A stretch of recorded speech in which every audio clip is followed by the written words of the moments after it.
Ayo, selamat kembali ke Kopi Go. Perkongsian hari ini saya kumpulkan beberapa gambar dengan kisah yang pasti buat anda tidak senang duduk. Daripada gambar seorang juru terbang yang terkeluar daripada kokpit ketika pesawat sedang berada 7,000 meter. Sehinggalah sebuah gambar yang diambil ketika satu musim yang mungkin anda tidak pernah dengar, iaitu musim laba-laba di Australia. Itu adalah perkongsian kita pada hari ini. Ini adalah gambar dengan kisah yang pasti buat anda tidak senang duduk. Kisah tim Lancaster. Kisah ini berlaku pada tahun 1990, melibatkan tim Lancaster, kapten yang sedang mengemudi pesawat British Airways Flight 5390 yang pada waktu itu di dalam perjalanan dari Birmingham ke Malaga, Spanyol. Apa yang disangka sebagai rutin penerbangan yang biasa, mereka salah sama sekali bila tim co-pilot Alistair Atkinson dan 3 lagi kabin kru dikejutkan dengan satu letupan dari dalam kokpit. Itu adalah bunyi tingkap kokpit tercabut dan melayang. Apa yang lebih merisaukan, dalam sekelip mata, tim yang sedang mengemudi pesawat disedut keluar melalui lubang tingkap yang sudah tidak mempunyai kaca tadi. Untuk beberapa saat mereka semua risau yang tim akan hilang dari pandangan. Mujurlah, sepantas kilat, seorang kabin kru bernama Nigel Ogden yang bergegas ke kokpit selepas mendengar letupan tersebut sempat menarik kaki tim sebelum dia sempat melayang dari mereka. Keadaan cemas. Pada waktu ini, pesawat berada di ketinggian 7,000 meter dan baki perjalanan untuk mereka tiba ke destinasi tinggal 27 minit lagi. Dengan itu, untuk 27 minit seterusnya, Nigel dan kabin kru yang lain memegang erat kaki tim, sementara separuh lagi badan tim di luar kapal berkibar-kibar ibarat bendera. Disebabkan oleh kecekapan Nigel dan kabin kru yang lain, tim terselamat tanpa ada sebarang kecederaan parah. Gambar juru terbang di dalam dan luar kapal yang anda lihat ini bukanlah gambar sebenar waktu kejadian berlaku. Ini hanyalah lakonan semula pada tahun 2005. Namun begitu, kisah tim ini adalah kisah yang sebenar. Satu kejadian yang mendebarkan. Itulah kisah pertama kita pada hari ini. Musim laba-laba, Australia. Sesiapa yang ada arachnofobia ataupun fobia dengan laba-laba, mungkin tempat ini bukan untuk anda.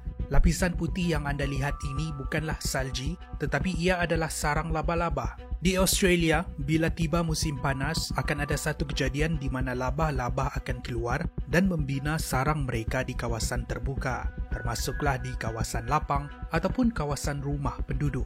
Fenomena ini juga digelar sebagai musim laba-laba. Ini disebabkan sejurus selepas musim sejuk berakhir, tanah masih lagi basah ataupun terlalu sejuk untuk laba-laba ini membina sarang. Dengan itu mereka membina sarang di tempat yang tinggi seperti di atas rumput ataupun di atas pokok. Itulah kalau anda lihat gambar-gambar ini dari jauh nampak seperti salji, cotton candy, kapas ataupun kain. Tetapi tidak, ini adalah sarang laba-laba. Disebabkan laba-laba ini membina sarang di tempat yang tinggi, kerap kali banyak laba-laba yang akan jatuh ke bawah ibarat hujan. Malah terma untuk ini dikenali sebagai spider ant. Laba-laba ini akan berjatuhan di badan orang, mereka akan masuk ke dalam rumah dan membina sarang di dalam rumah pula. Kepada mereka yang takut dengan laba-laba, pakailah baju sehingga 3 lapis ataupun jangan keluar rumah langsung. Musim ini hanya berlaku di setengah kawasan di Australia. Namun begitu, ia tetap menjadi satu fenomena yang ganjil untuk kita tetapi tidak untuk mereka yang sudah biasa.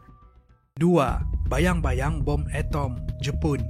Untuk kita memahami kisah ini, kita kena flashback sedikit ke sejarah Perang Dunia Kedua. Pada 6 dan 9 Ogos 1945, Amerika telah menggugurkan bom atom di Hiroshima dan Nagasaki, Jepun. Letupan dari bom atom ini sepantas kilat membunuh lebih kurang 80,000 orang. Sementara ribuan lagi meninggal dunia tidak beberapa lama selepas itu disebabkan terkena radiasi. Tidak lupa juga bandar Hiroshima dan Nagasaki yang hancur musnah. Bom ini telah meletup di ketinggian 1,900 di atas tengah-tengah bandar dan akan menyebarkan suhu sehingga 55,000 darjah Celsius, membuatkan tubuh badan orang sekeliling menjadi sejat, ibarat uap air yang ditiup angin hilang begitu sahaja. Hasil dari letupan ini membuatkan permukaan bandar menjadi keputih-putihan diselaputi debu. Gambar yang anda lihat ni adalah kawasan yang tidak terkena debu.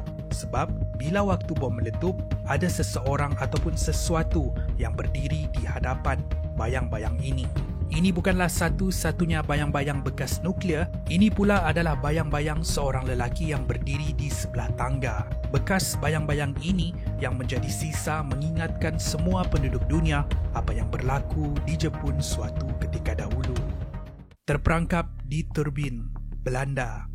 Bagaimanakah reaksi seseorang itu kalau tahu saat itu adalah pengakhiran buat mereka? Untuk dua jurutera ini, bila mereka terperangkap di atas turbin yang sedang terbakar, mereka berpelukan sesama sendiri. Mereka tidak boleh ke mana-mana selain menunggu untuk diselamatkan. Ini adalah gambar jurutera turbin yang berumur 19 dan 21 tahun. Dua daripada 4 jurutera yang pada waktu itu sedang mengendalikan sebuah turbin yang terletak di Belanda. Malang 1000 kali malang, berlaku satu letupan di bahagian enjin turbin membuatkan seluruh dalaman terbakar. Dua daripada mereka sempat untuk turun ke bawah sebelum api menjadi semakin marak. Malang bagi dua lagi, mereka terpaksa naik ke atas turbin dan terperangkap di situ.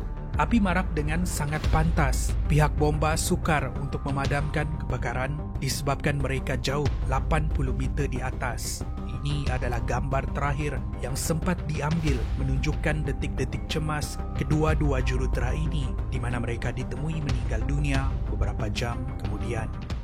Terima kasih kerana menonton. Itu adalah perkongsian kita pada hari ini. Kalau anda suka dengan video ini, pastikan anda like dan share. Jangan lupa tengok video penjelasan saya tentang China World Order. Akan lebih banyak lagi episod menarik dimuat naik pada masa hadapan. Saya jumpa anda di episod yang seterusnya. Gupi-gupi go, menarik setiap hari.